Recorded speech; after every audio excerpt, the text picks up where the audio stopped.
Picture being handed a piece of paper the moment you're born.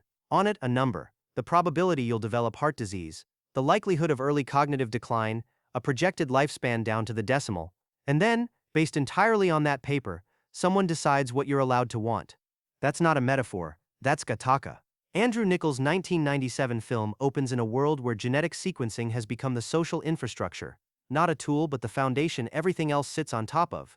Your DNA gets read at birth, and that reading determines your school, your career, your ceiling. The film calls it the not-too-distant future. And when it came out, that phrase felt like science fiction doing what science fiction does, taking something real and stretching it until it becomes strange. It doesn't feel stretched anymore. Vincent Freeman came into the world the old way, no pre-implantation screening, no embryo selection, no optimization. His parents chose love over logistics, and the world handed him a bill for it. Heart condition, myopia, a life expectancy of 30.2 years. The doctors read it out like a weather report. Factual, impersonal, already decided. His father didn't give him his own name. That detail lands harder each time you hear it. Vincent's father had planned to pass his name to his firstborn son, the way fathers do. An ordinary act of love and continuity. But standing in that hospital room, having just heard the numbers, he looked at his son and saw the statistics instead. 2 years later, his second son arrived, conceived through genetic selection, and that child got the name. Anton got the name. Anton got the future. Vincent got a different kind of education. The one you absorb when the world keeps telling you what you can't do. Niccol is smart enough to put all of this in the first 10 minutes, before the audience has time to settle into the science fiction. He wants the injustice to land first, personally, almost physically, the way a child feels it. Because what the film is actually about is not genetics. It's about what happens when a society decides that a number and a person are the same thing. Vincent grows up in the shadow of that decision, kept away from sports, warned about overexertion, every ordinary childhood risk recast by his parents as a potential trigger for the heart condition that will kill him before he's old. He watches Anton live the life that should have been available to both of them. And he does what people do when the world tells them they can't. He decides he will anyway. He teaches himself the stars, reads everything he can find about space travel, runs until his lungs give out, and then gets up and runs again. Not because he ignores the odds, but because he chooses a different relationship with them. The film's title carries all of this quietly. Gattaca is built from 4 letters, G-A-T-C, the 4 nucleobases of DNA, guanine, adenine, thymine, cytosine, the building blocks of everything you are, according to a worldview that treats those blocks as destiny. The name of the corporation is the name of the molecule, and they've collapsed the two things together on purpose, and made it sound aspirational. Here's why this film belongs in a conversation happening right now, not just in film studies classrooms. Back in 1997, pre-implantation genetic diagnosis, selecting embryos based on genetic markers, existed but stayed narrow. Clinicians used it to screen for severe single-gene disorders like Huntington's disease and cystic fibrosis, the kind of conditions where the science was clear and the stakes were unambiguous. That's not where the science sits anymore. Polygenic scoring, the ability to calculate aggregate genetic risk across thousands of variants for complex traits like intelligence, educational attainment, and cardiovascular health, has become commercially viable. Companies now offer parents the ability to rank embryos by predicted outcomes across multiple dimensions at once. Not just does this embryo carry a fatal single-gene disorder, but which of these 5 embryos has the highest predicted cognitive potential. The genetic counselor scene in Gattaca, where the doctor cheerfully lists the traits he's optimized and the ones he's chosen to eliminate, myopia, addictive susceptibility, premature baldness, was designed to feel chilling. Watching it now, it reads like a product brochure. Consumer genetic testing has given tens of millions of people access to their own risk profiles, and most use them for ancestry, which is fine, but the data is there regardless. Heart disease risk, Alzheimer's likelihood, a long list of probabilities about your future. Insurance companies in many jurisdictions can legally use that information in ways employment law doesn't yet fully restrict. The Genetic Information Non-Discrimination Act in the United States, known as GINA, came into force in 2008, which sounds reassuring until you notice that it doesn't cover life insurance, long-term care insurance, or disability insurance, and that it predates polygenic scoring by years, arriving before the technology existed at anything like its current resolution. Gattaca's society outlaws genetic discrimination too. The law and the practice just aren't the same thing, and Vincent learns this as a child, again as a teenager, and again every time he applies for a job. Early in the film, he describes being turned away from a position, not because he performed badly on any assessment, but because a single strand of hair lifted from his collar told the receptionist everything the company needed. They never looked at his face. They barely glanced at his application. The word Niccol invents for this is Januism. discrimination on the basis of genetic information. Illegal in principle, ubiquitous in practice. And this is where the film's most uncomfortable relevance sits, because that gap between the official position and the actual practice isn't a dystopian invention. It's a description of how discrimination typically works.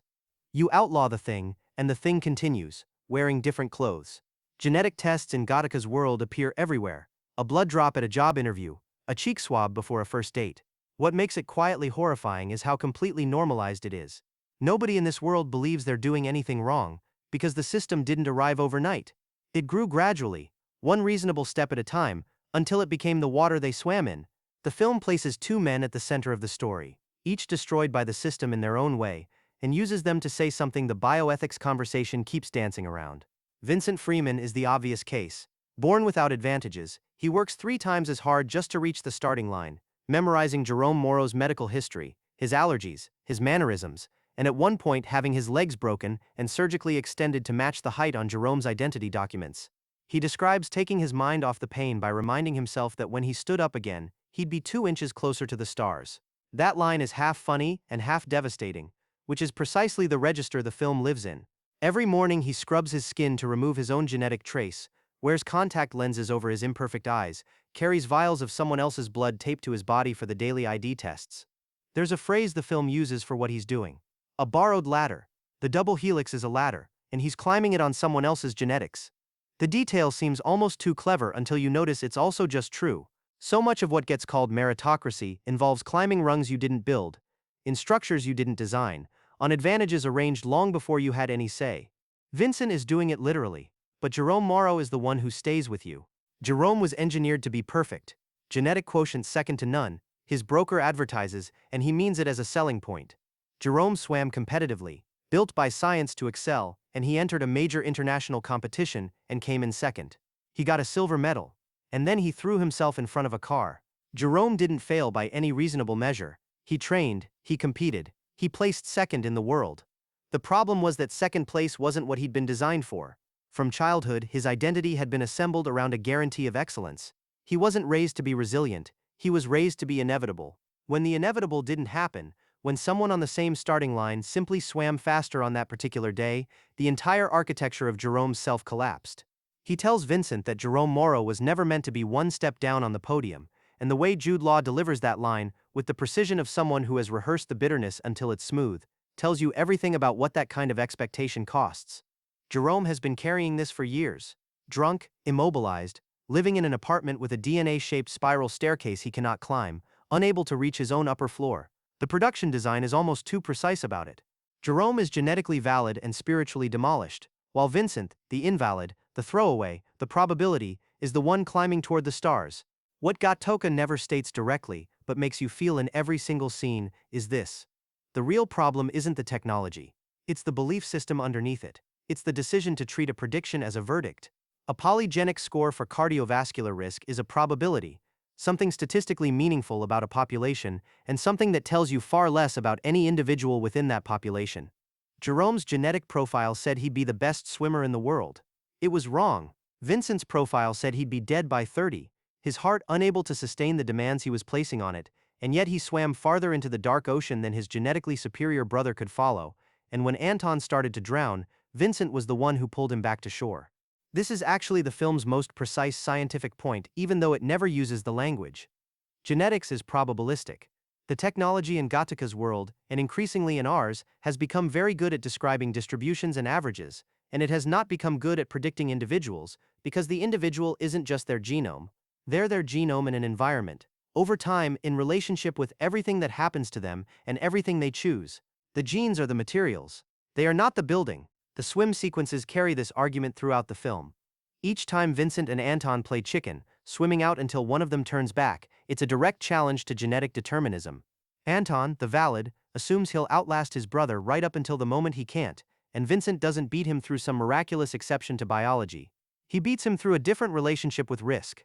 He tells Anton later, he never saved anything for the swim back. That's not willpower triumphing over genetics. It's a statement about what the numbers can't reach. The drive, the refusal, the thing that makes someone keep going when the math says stop. And it raises a question that anyone following the biotech side of this conversation should sit with. If your selection criteria can't capture that quality, can't identify or optimize for the person who swims past their limits, what exactly are you selecting for? The current scientific conversation tends to flatten that distinction. The excitement around polygenic embryo selection is partly scientific and partly something much older, a deep human desire to eliminate uncertainty, to know the outcome in advance, to control what can be controlled. That desire isn't malicious. Most parents engaging with these technologies want exactly what the doctor in the film tells Vincent's parents they should want: to give their child the best possible start. The intentions are understandable. The consequences are what require examination. Gattaca's world didn't emerge from malice. Nobody sat down and decided to build a dystopia. It arrived through a series of individually reasonable decisions, each one building on the last, each feeling like a small and obvious improvement until the reasonable became total, and there was no longer any space for the person who didn't fit the model. There's something the film anticipates that most viewers don't catch, because Niccol weaves it into the background rather than putting it in dialogue. Gattaca's world doesn't just use genetics to discriminate at the moment of hiring or school admission. It builds a permanent, continuous identity record out of the biological material people leave everywhere they go. Every surface touched, every hair left behind, every room walked through trails a genetic signature like a wake behind a boat. When investigators hunt for Vincent's true identity, they don't arrive with a warrant. They simply wait for him to shed a cell. The system is ambient. It's always collecting. In 1997, that felt speculative. Now it's a description of how digital infrastructure actually works. Except the material being collected isn't DNA. It's behavior. Search queries, purchase histories, location data.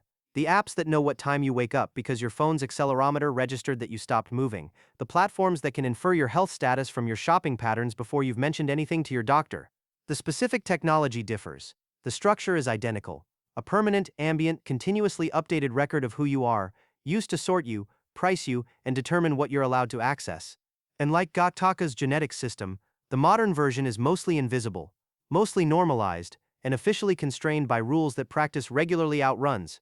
What makes the comparison genuinely uncomfortable is that both systems feel, from the inside, like they're working in your favor. Gattaca's genetic counselor is trying to help Vincent's parents.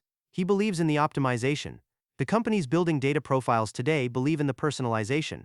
The road to the sorted society runs through good intentions, through convenience and efficiency, and the reasonable desire to give people better outcomes. Irene Cassini, the character Uma Thurman plays in the film, sits at the center of this in a way that's easy to miss. She's a valid. She works at Gattaca. She's also been told her own heart condition will keep her off the major missions, which means she's been sorted by the same system she believes in, and she's learned to stop fighting it. When she meets Vincent as Jerome, part of what draws her to him is that he seems free of that weight. He seems like someone who isn't carrying the burden of his own probability.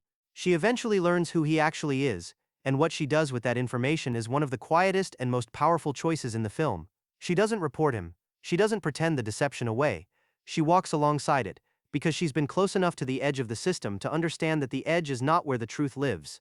The ending of Gattaca runs two scenes at once, and each one is devastating in its own way. Vincent boards the shuttle, heading for Titan, Saturn's 14th moon, the destination he chose as a child, lying in a field looking up at a sky that everyone had told him wasn't his. The last obstacle is a surprise DNA test he has no sample for. Nothing left of Jerome's biological material, nothing to hide behind. He stands in front of the doctor and accepts the test, knowing what it will reveal. The doctor already knows. He's known for a while, and he lets Vincent through anyway. His son, he explains, was genetically selected and optimized and given every advantage, and he's not all that they promised. The doctor alters the result quietly, almost to himself, and in doing so refuses to let the system's verdict stand. Not for Vincent, and not for the boy at home who wants to be an astronaut and will probably never be allowed to try. At the same moment, Jerome Morrow is at home, dressed well, wearing the silver medal, the one that broke him, the one that was supposed to be gold.